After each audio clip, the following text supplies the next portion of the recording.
Comment ça va? Comment tu ne réagis pas? Non, mais j'étais avec toi. Hein? J'étais avec toi derrière. Ben oui, ça va? J'étais juste derrière toi. Ah bon? C'est fabuleux. Comment ça va mon frère?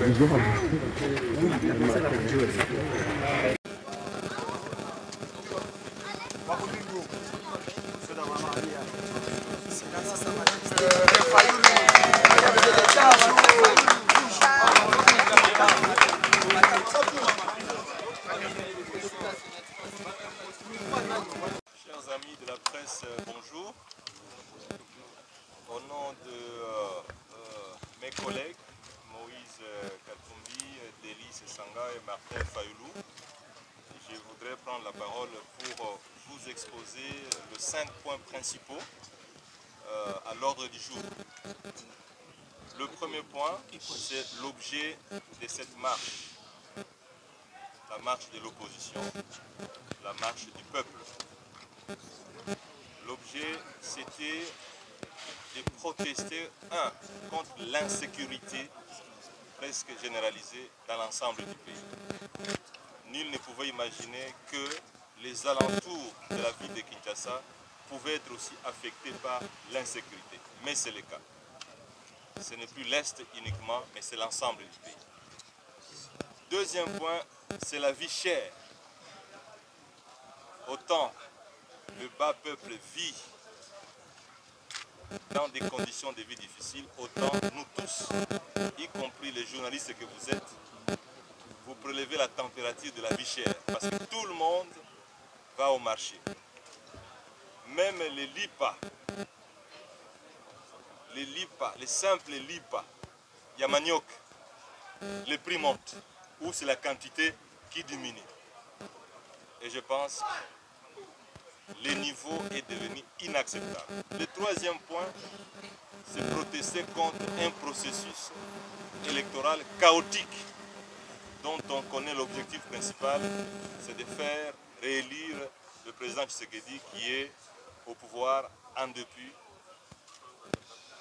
des règles qui sont pratiquement bafouées à la fois au niveau du processus électoral, au niveau de la commission électorale indépendante et au niveau de la Cour constitutionnelle. Voilà les 3 principaux objectifs de cette marche qui est en phase avec les vœux et la volonté de la population qui désormais n'est plus avec le pouvoir et totalement avec l'opposition que nous représentons ici. Le deuxième point, c'est celui de mentionner la barbarie et l'arbitraire que nous venons de vivre avec vous, mesdames et messieurs de la presse, au cours de cette marche. Cette marche, comme vous l'avez vu, il y a une répression barbare, non seulement des leaders de l'opposition, mais aussi de la population. Laquelle répression est arrivée à des blessures, dont certaines graves. 2 personnes sont entre la vie et la mort. Qui pouvait l'imaginer? Venant d'un parti au pouvoir qui hier était dans l'opposition et protestait contre la barbarie. 2 députés, l'un provincial, Mike Mukebai, l'autre national, Ados Ndombasi, ont été malmenés comme des vulgaires citoyens, alors qu'ils sont bénéficiaires d'une immunité parlementaire. Nous qui vous parlons, nous pouvons savoir comment ce régime bafoue l'immunité parlementaire. Il y a eu plusieurs interpellations, près de 14 interpellations. Nous espérons que ces personnes seront libérées aujourd'hui, et aujourd'hui seulement. Il y a eu aussi le sabotage des véhicules des leaders ici devant vous. Certains véhicules ont même reçu des impacts graves, parce que comme vous le savez, des balles réelles ont été utilisées. Des balles réelles. Voilà les résidus qui sont tombés dans le véhicule des leaders de l'opposition. On vous dira qu'il n'y a pas eu de balles réelles. Regardez les balles réelles. Nous ne sommes pas quand même allés chercher ça dans la cité. C'est des douches qui sont tombées dans nos véhicules, des balles réelles. Quel était l'objectif principal si ce n'est celui de nous éliminer tous physiquement? Donc vous devez remercier Dieu que nous soyons vivants.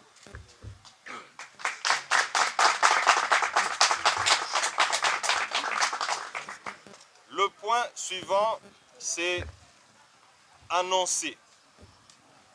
Nous vous annonçons, mesdames et messieurs de la presse, quelles que soient les intimidations qui nous ont été faites aujourd'hui, quelle que soit la barbarie qui a été faite aujourd'hui, la pression contre ces pouvoirs dictatoriaux va continuer.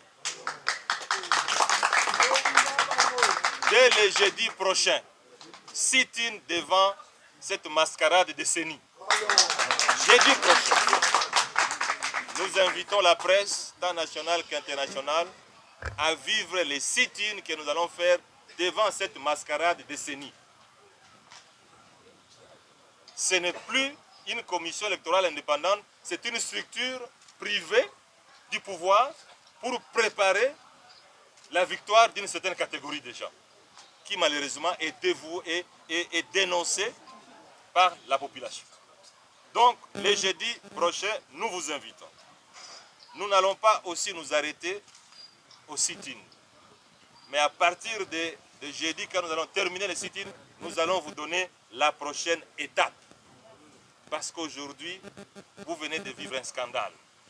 Pendant que l'opposition fait une marche, on dit qu'il y a une insécurité.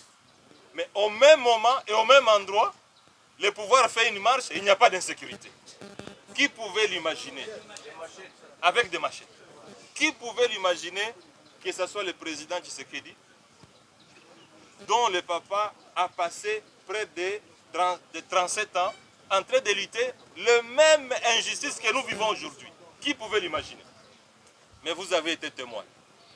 Nous avons été tous victimes de la barbarie. Voilà, mesdames et messieurs de la presse, je vais me faire compléter par mon collègue, M. Deli Sesanga, afin que vous puissiez intervenir en cas de besoin. Merci beaucoup. Ok. J'ai juste ajouté un mot. Et ensuite, peut-être, je veux parler en lingala pour permettre à la population quinoise, dans toutes les couches, de suivre. Ce qui s'est passé aujourd'hui est d'une gravité extrême. Voilà un pouvoir qui est issu d'une famille politique qui a passé 37 ans à combattre la dictature. Voilà un pouvoir, le régime de M. Félix Tshisekedi, avec lequel nous avons combattu dans la rue des pratiques qu'aujourd'hui il réinterprète, il se réapproprie. Aujourd'hui, je crois que Étienne Tshisekedi s'est retourné 2 fois dans sa tombe de voir celui qui prétend être son fils exercer le pouvoir au mépris et dans la négation des valeurs qu'il a portées toute sa vie. Aujourd'hui, le peuple congolais sait désormais que le délit de patronyme a des limites. Il ne suffit pas de s'appeler Tshisekedi pour pouvoir respecter les droits et les libertés dans ce pays. Aujourd'hui, nous avons vu une police aux ordres organisée avec le gouverneur de la ville, Jean-Tini Ngobila, l'obstruction à une marche pour laquelle nous avions déposé dans les délais les parcours, les itinéraires. Nous avons vu une police encadrer ce que la loi proscrit, mais dans tous les pays, des manifestants, parce qu'ils sont de l'UDPS, manifester avec des armes blanches.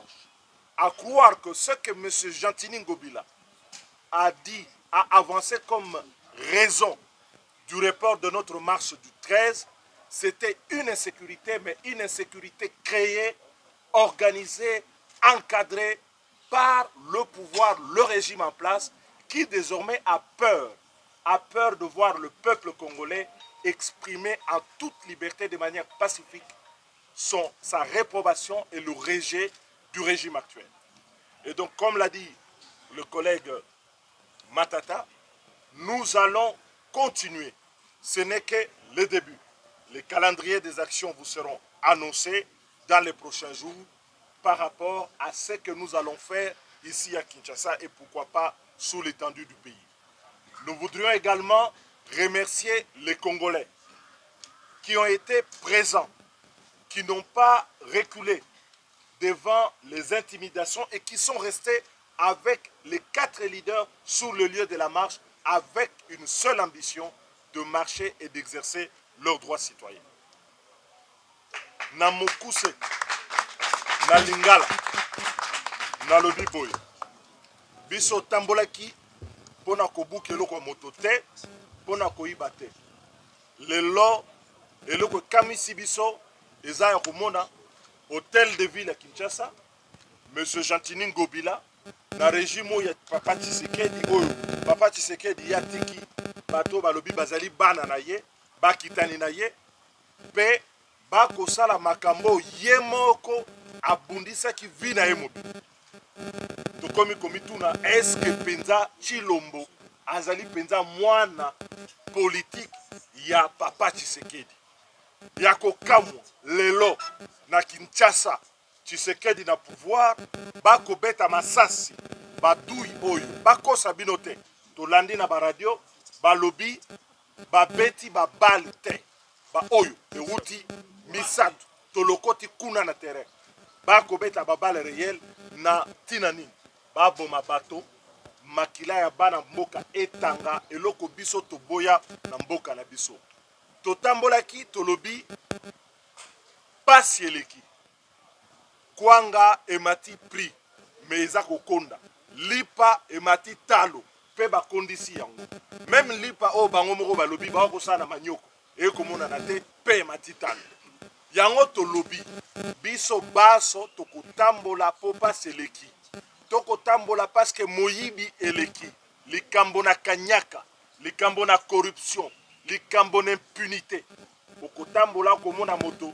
lelo moyibi lobi na gouvernement lelo moyibi lobi bapesi ye grade mboka nini ekotambola lolenge wana nde eloko liboso totambolaki ya mibale ezali kolekisa na mboka molongo mobimba na bana Congo ke tozali elongo biso baso balidero mine totelemi pona kotelemisa bana nyonso ya Congo sima ya koboya likambo ya moyibi ya makambo ya maponami yango tolobi boy oyo ezali ebandeli ya makambo ezali suka te pe topesi bino longonya mingi tosengi na bana nyonso ya Congo le jeudi prochain tokosala sitting kuna na seni oyo ya lokuta seni oyo batondisi bato bauti ngambo moko na tina ete soki tokei na maponami oyo ya lokuta babimisa obe candidat oyo bango balingi koproclame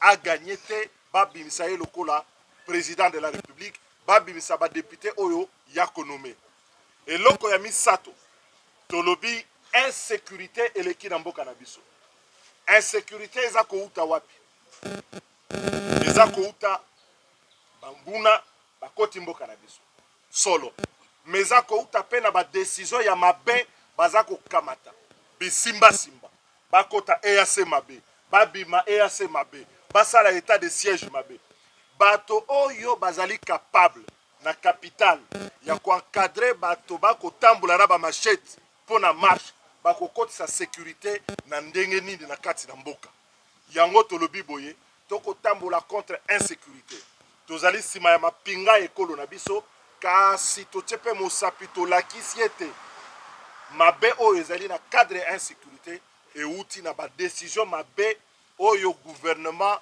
régime ya Tshisekedi bakozwa na mboka na biso yango topesi bino longonya na kombo na biso baso biso mine tolobi na bino bolanda calendrier ya baaction oyo ekosalema na basemaine na mikolo ezali koya uta jeudi prochain pour la sitting devant Seni. Napesi bino merci. Merci beaucoup. Merci beaucoup. Alors, les leaders ont été clairs. Il ne faudrait pas que nous puissions... Nous avons déposé en priorité la demande de marche pour le 13 mai. Nous avons fait savoir à l'hôtel de ville ensuite que nous voulions marcher à la date du... Nous reprochons au gouvernement provincial, au gouverneur, de n'avoir pas assuré la sécurité et la protection de notre liberté. Parce qu'il revenait à lui, comme il avait fait reporter notre marche du 13 pour des raisons de sécurité, à considérer que s'il y avait des menaces d'autres marches, il pouvait les déplacer à un autre jour. Qu'est-ce qu'il a préféré faire? Et ça, c'est une première dans notre pays. Le gouverneur de la ville de Kinshasa a été complice aujourd'hui de l'entrave à la liberté de manifester dûment exercée par notre camp en instrumentalisant les forces de police pour bloquer notre marche et encadrer la marche des gens qui avaient des armes blanches. Voilà ce qui est un scandale. On ne peut pas nous reprocher de n'avoir pas respecté un tronçon alors que cet itinéraire a été déposé dûment à l'hôtel de ville et nous avons fait savoir à l'hôtel de ville lors de la conciliation que c'était cet itinéraire que nous voulions utiliser. Une chose à dire à cet hôtel de ville et au régime en place. Ce n'est pas parce qu'ils exercent le pouvoir aujourd'hui que ce pays leur appartient. Ce qui nous lie, c'est le respect de la loi, le respect de notre liberté. Et notre liberté est garantie par la Constitution qui prévoit qu'à la matière, c'est de l'information, ce n'est pas de l'autorisation. Il ne revient pas à un gouverneur de province d'imposer un itinéraire pour privilégier un autre camp politique et de laisser marcher un camp politique pour orchestrer un affrontement dans la ville de Kinshasa, alors bien qu'on a vu aux yeux et aux yeux de tous que ceux-là ont marché avec des armes blanches. Quel était l'objectif de gens qui marchent avec l'arme blanche? Posez la question au gouverneur. Pourquoi la police n'a pas arrêté, parce que c'est interdit par la loi, de marcher avec des machettes, des houes, des pelles? Où est-ce qu'ils allaient avec ça? Ça, ce n'est pas une marche pacifique. Donc le gouverneur aujourd'hui a été coupable d'avoir encadré une marche qui n'était pas pacifique, celle du pouvoir. Je vais ajouter un élément, ce ne serait pas long. Mesdames et messieurs de la presse, c'est une honte. C'est vraiment une honte pour ces pouvoirs de pouvoir copier servilement ce qu'ils combattaient hier quand ils étaient dans l'opposition. Hier, vous avez vu même le tweet du président Tshisekedi quand il était dans l'opposition. De dire c'est quoi cette histoire de programmer une marche à la même heure et sur le même tronçon prévu par l'opposition. Aujourd'hui, c'est que dans l'opposition, les dirigeants actuels détestaient et ils sont en train de les copier servilement. Hier, ils reprochaient au FCC de prévoir la réunion, enfin la marche, sur le même itinéraire, à la même date et à la même heure, en disant que le pouvoir avait peur de l'opposition. Le pouvoir était contesté par la population. Donc aujourd'hui, toutes choses restant égales par ailleurs, comme le pouvoir en place commence à éviter la marche de l'opposition en programmant sa marche aussi aux mêmes dates, à la même heure, au même itinéraire, mesdames et messieurs les journalistes, la conclusion c'est que le pouvoir a donc peur de l'opposition. Voilà.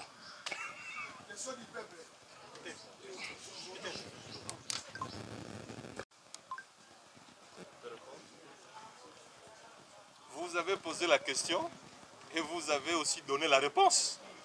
Aux âmes bien nées, on répond à demi-mot. Nous n'avons plus en face de nous un pouvoir démocratique. Nous avons en face de nous un pouvoir dictatorial. Ce qu'on est en train de vivre aujourd'hui, qui l'aurait cru? Vous-même, journaliste. Le gouverneur de la ville aujourd'hui, on dirait qu'il est parti étudier la leçon de son prédécesseur. Et il a même fait des excès. Vous avez vu vous-même la milice. Comment un député provincial, un député national peuvent être malmenés comme c'était des vulgaires citoyens. Mais ce dont nous voulons vous rassurer, ce pays appartient à tout le monde. Nous sommes des Congolais dans l'opposition, ils sont des Congolais dans le pouvoir. Nous n'allons pas nous arrêter. Nous n'allons pas nous arrêter. Pour preuve, nous avons dit, les jeudis prochains, nous sommes au rendez-vous. Et il y aura encore d'autres marches. Mais nous serons toujours dans le pacifisme pour répondre à votre question. Le pouvoir utilisera ses armes, le pouvoir utilisera ses radios, ses télévisions publiques, malheureusement. Le pouvoir utilisera les armes réelles, avec les balles réelles, voilà. Mais nous utiliserons la paix. Nous utiliserons la volonté du peuple du changement. Et je vous dis, chers amis journalistes, la volonté du peuple est au-dessus d'un pouvoir à balles réelles. Comme qui dirait, le peuple gagne toujours. Alors, il ne reste qu'un mot de vous remercier.